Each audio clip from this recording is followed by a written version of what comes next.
আল্লাহ রাব্বুল আলামিন এই কথাই বলেছেন কোরআনে কারীমে, লাকাদ কানা লাকুম ফি রাসূলিল্লাহি উসওয়াতুন হাসানাহ। হে দুনিয়ার মানুষ, তোমাদের কাছে একমাত্র আদর্শের নমুনা হলো নবী মুহাম্মদ রাসূলুল্লাহ সাল্লাল্লাহু আলাইহি ওয়াসাল্লাম। পৃথিবীতে আজকে আপনারা জানেন আমেরিকায় যে একটি দি 100 নামে বই লেখা হয়েছে, সেই বইয়ে আমার নবী প্রিয় মুহাম্মদ সাল্লাল্লাহু আলাইহি ওয়াসাল্লামকে সর্বশ্রেষ্ঠ মানুষ হিসেবে ওনারা আখ্যায়িত করেছেন। ওনার জীবন, পরিবার, সমাজ এবং রাষ্ট্রের যে জীবন ছিল, সেই জীবন থেকে আমরা দূরে সরে চলে গিয়েছি। সেই জন্য পরিবার, সমাজ এবং রাষ্ট্রে অশান্তি বিরাজমান। আজকে সারা পৃথিবীর মানুষ যদি নবী মুহাম্মদ সাল্লাল্লাহু আলাইহি ওয়াসাল্লামের জীবন ধারণ করত, তাহলে সর্বস্তরে আজকে শান্তি বিরাজমান থাকতো। কিন্তু আজকে মুসলিম মিল্লাত আমরা শুধু ওয়াজে শুনি অথবা মসজিদে যাই, জানাজা যাই, মুসলমানদের যে আসল ইতিহাস, মুসলমানরা কেন পৃথিবীতে আসছে, কি বা তাদের দায়িত্ব, সেই দায়িত্ব আমরা পালন করতে ব্যর্থ। এই দায়িত্ব পালনে ব্যর্থ হওয়ার কারণে ইহুদি জাতিগুলো, খ্রিস্টান জাতিগুলো শিক্ষা, দীক্ষা, সংস্কৃতিতে আজকে সারা পৃথিবীতে অগ্রসরমান। কাজেই তারা মুসলমানদেরকে হত্যা করার জন্য, যেখানে মুসলিম শক্তি রয়েছে, শক্তিকে নির্মূল করার জন্য তারা উঠে পড়ে লেগে আছে।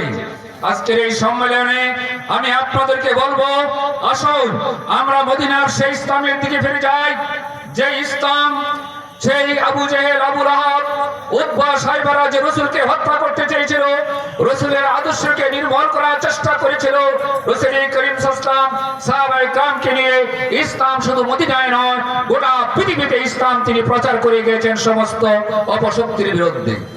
আমি আপনাদেরকে এই আহ্বান জানাই, যদি কোরআনের সমাজ না হয়, কোরআনের দেশ না হয়, তাহলে আমাদের ব্যাংক, আমাদের আদালত, আমাদের সংসদ, আমাদের অর্থনীতি, আমাদের সংস্কৃতি যদি ইসলামের আলোকে না গঠন হয়, তাহলে এই সমাজ এবং রাষ্ট্রে কোনোদিন শান্তি ফিরে আসবে না।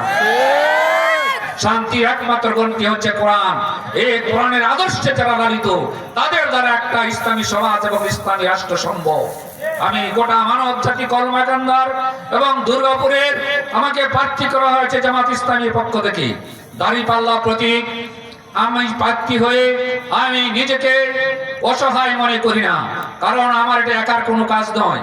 সমস্ত মানুষের ইসলামী চিন্তা চেতনা লালিত মানুষগুলো, ইসলামের পক্ষের শক্তিগুলো সবচেয়ে নিয়ামক শক্তি আমার। সুতরাং আপনারা যদি আগায় আসেন, যে কোনো ইসলামী শক্তি, যে কোনো ইসলামী দলের পক্ষ যদি হয়, তাহলে সেই শক্তিকে আমরা সামনে আগামী জাতীয় সংসদে আমরা দেখতে চাই।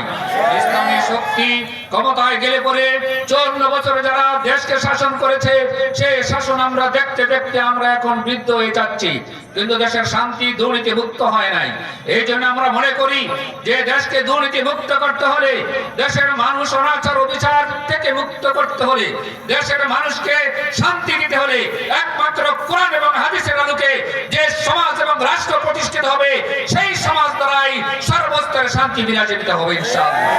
আমি আমার বক্তব্য দীর্ঘায়িত না করে আপনাদের কাছে আহ্বান জানাই, আসুন আমাদের পরিবার, আমাদের সমাজ এবং রাষ্ট্র কোরআন এবং হাদিসের আলোকে প্রতিষ্ঠা করার জন্য যে ধরনের চেষ্টা এবং আমাদের শ্রম গান দেওয়া দরকার, সকলে যদি এই শ্রম গান দেই, আগামীর বাংলাদেশ হবে ইসলামের বাংলাদেশ, আগামীর বাংলাদেশ হবে কোরআনের বাংলাদেশ, আগামীর বাংলাদেশ হবে একটা মানবিক বাংলাদেশ।